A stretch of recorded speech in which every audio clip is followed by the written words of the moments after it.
आपके शरीर में षट चक्र माने 6 चक्र हुआ करते हैं। कितने चक्र? 6 प्रकार के चक्र हुआ करते हैं।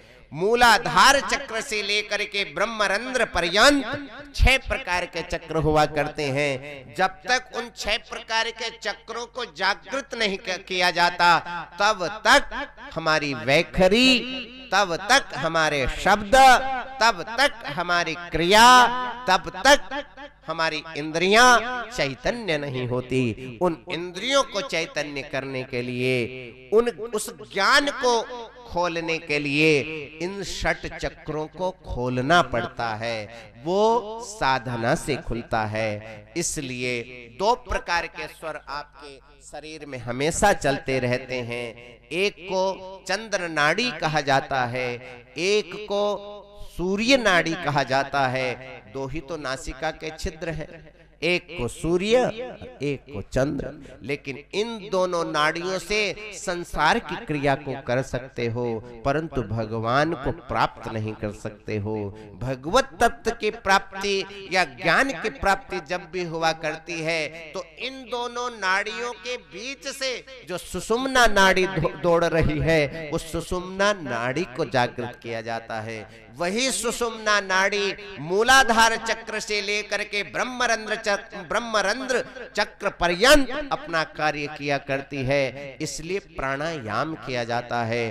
प्राणायाम से जो सूर्य और चंद्र नाड़ी चल रही हुआ करती है, उसको रोक करके तीसरी जो नाड़ी सुषुम्ना नाड़ी हुआ करती है, उसको जागृत करने का प्रयास किया जाता है। जो इस प्रकार का प्रयास करते हैं, उन्हीं को शास्त्रों में योगी कहा जाता है।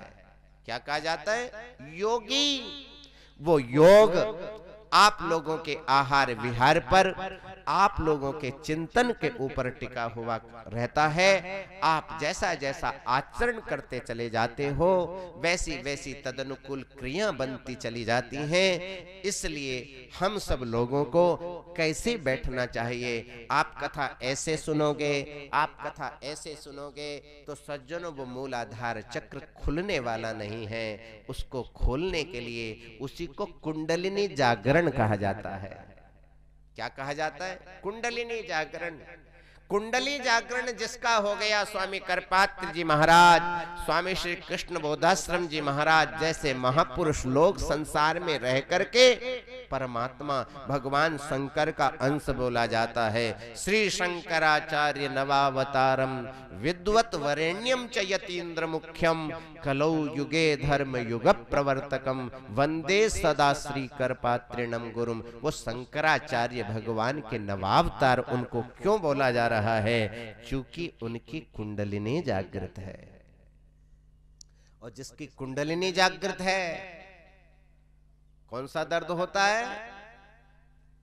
स्लिप डिस्क या डिस्क, जो भी हो, वो नहीं हो सकता, क्योंकि इस प्रकार की मुद्रा में बैठना पड़ता है।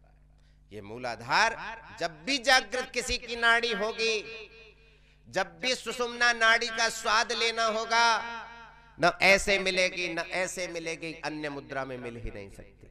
क्योंकि उसके लिए एकदम सावधान रहना पड़ता है। और वो सावधानी का स्वर जब निकल करके आता है, तो वो अनमोल स्वर हुआ करता है।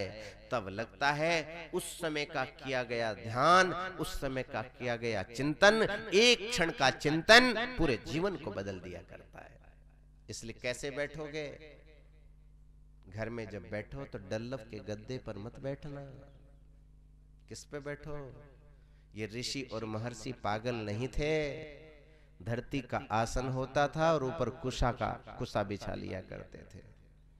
कुशा से चैतन्य अंश बना रहता था। आलस्य प्रमाद दूर हो जाया करता था। जब तक आलस्य प्रमाद को दूर नहीं बनोगे, तब तक ज्ञानी बनोगे संभव नहीं है।